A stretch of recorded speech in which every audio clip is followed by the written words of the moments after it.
এখন যদি কেউ ভ্রমণ করে তখন তার জন্যে রোজা রাখাটা কি নিষিদ্ধ নাকি ঐচ্ছিক? আল্লাহ পবিত্র কোরআনে বলেছেন সূরা বাকারা অধ্যায় নম্বর 2 আয়াত নম্বর 185 যে যদি তুমি অসুস্থ হও বা কোথাও ভ্রমণ করো চাইলে সে সময় তোমরা তোমাদের রোজাগুলো রাখতে পারো। এখানে কিছুটা অব্যাহতি দেওয়া হয়েছে, তার মানে চাইলে তখন রোজা রাখতে পারেন অথবা তখন না চাইলে রাখবেন না, কিন্তু পরবর্তীতে রোজাগুলো রাখতে হবেই। আল্লাহ সুবহানাহু ওয়া তাআলা এখানে একজন ভ্রমণকারীকে হোক পুরুষ বা মহিলা তাকে অসুস্থ ক্যাটাগরিতে ফেলা হয়েছে, কারণ আমাদের প্রিয় নবী মুহাম্মদ সাল্লাল্লাহু আলাইহি ওয়াসাল্লাম বলেছেন, এটা আছে সহিহ বুখারীতে খণ্ড নম্বর 3 হাদিস নম্বর 1804। আমাদের প্রিয় নবী বলেছেন যে ভ্রমণ করা হচ্ছে একটা শাস্তি। কেউ যখন ভ্রমণে যায় সেটা শাস্তির মতো, তার মানে কাজটা কঠিন, তাকে অনেক কষ্ট করতে হবে। আর এটার উল্লেখ আছে সহিহ বুখারীতে খণ্ড নম্বর 3 বুক অব ফাস্টিং হাদিস নাম্বার 1943। একজন সাহাবা ছিলেন হামজা রাদিয়াল্লাহু আনহু, তিনি ভ্রমণের সময় রোজা রাখতেন।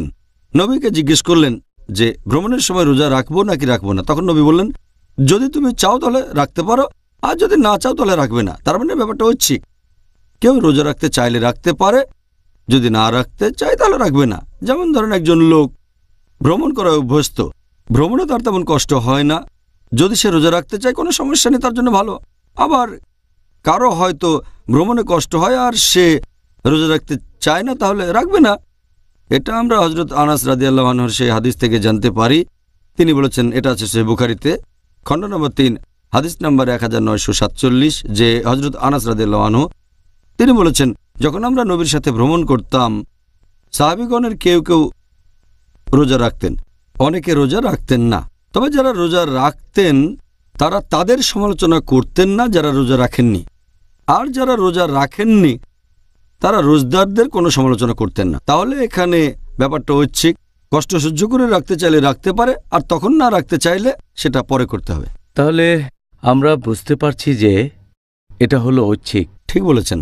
এখন কেউ যদি ভ্রমণ করা অবস্থায় রোজা রাখে তাহলে কি সে আল্লাহর কাছ থেকে বেশি পুরস্কার পাবে?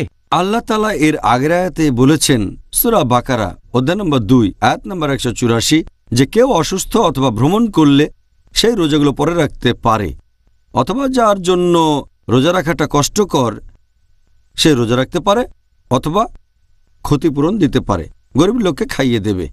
তবে তাদের জানিয়ে দাও রোজা রাখাটাই উত্তম। এতে প্রমাণ হয় রোজা রাখাটাই বেশি উত্তম। তবে তারা চাইলে অব্যাহতি আছে, এতে গুনাহ হবে না, রোজাগুলো পরে রাখতে পারবে, কিন্তু রোজা রাখাটা ভালো। এরকম অনেক সহিহ হাদিস আছে।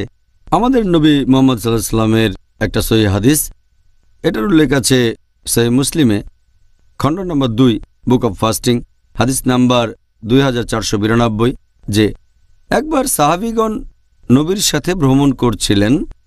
যেহেতু খুব গরম পড়েছিল কেউ রোজা রাখেনি, শুধু রোজা ছিলেন আমাদের নবী আর একজন সাহাবা আব্দুল্লাহ বিন আবি রাওয়া। এরকম আরও বেশ কয়েকটা হাদিস আছে সহিহ মুসলিমে খণ্ড নম্বর 2 বুক অব ফাস্টিং হাদিস নম্বর 2472 এবং 2473, যে সাহাবীগণ নবীর সাথে ভ্রমণ করছেন, কিছু সাহাবী রোজা রেখেছেন আবার অনেকে রাখেননি। নবী যখন জানতে পারলেন সাহাবীগণের পক্ষে রোজা রাখাটা কঠিন হয়ে যাচ্ছে, তিনি রোজা তখন ভেঙে ফেললেন। আরও একটা হাদিস সহিহ মুসলিম খণ্ড নম্বর 2 বুক অব ফাস্টিং হাদিস নাম্বার 2472, একবার আমাদের নবী, সেটা ছিল মক্কা বিজয়ের বছর, সাহাবীগণের সাথে এক জায়গায় গেলেন।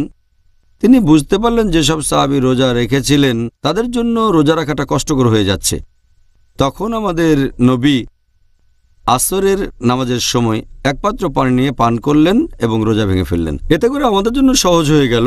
এই হাদিস থেকে আমরা জানতে পারলাম যে নবী রোজা রাখতে চেয়েছিলেন, যদি তখন কঠিন না হতো তিনি রোজা ভেঙেছেন। কেন? কারণ সাহাবীগণের জন্য রোজা রাখা কষ্টকর হয়ে যাচ্ছিল।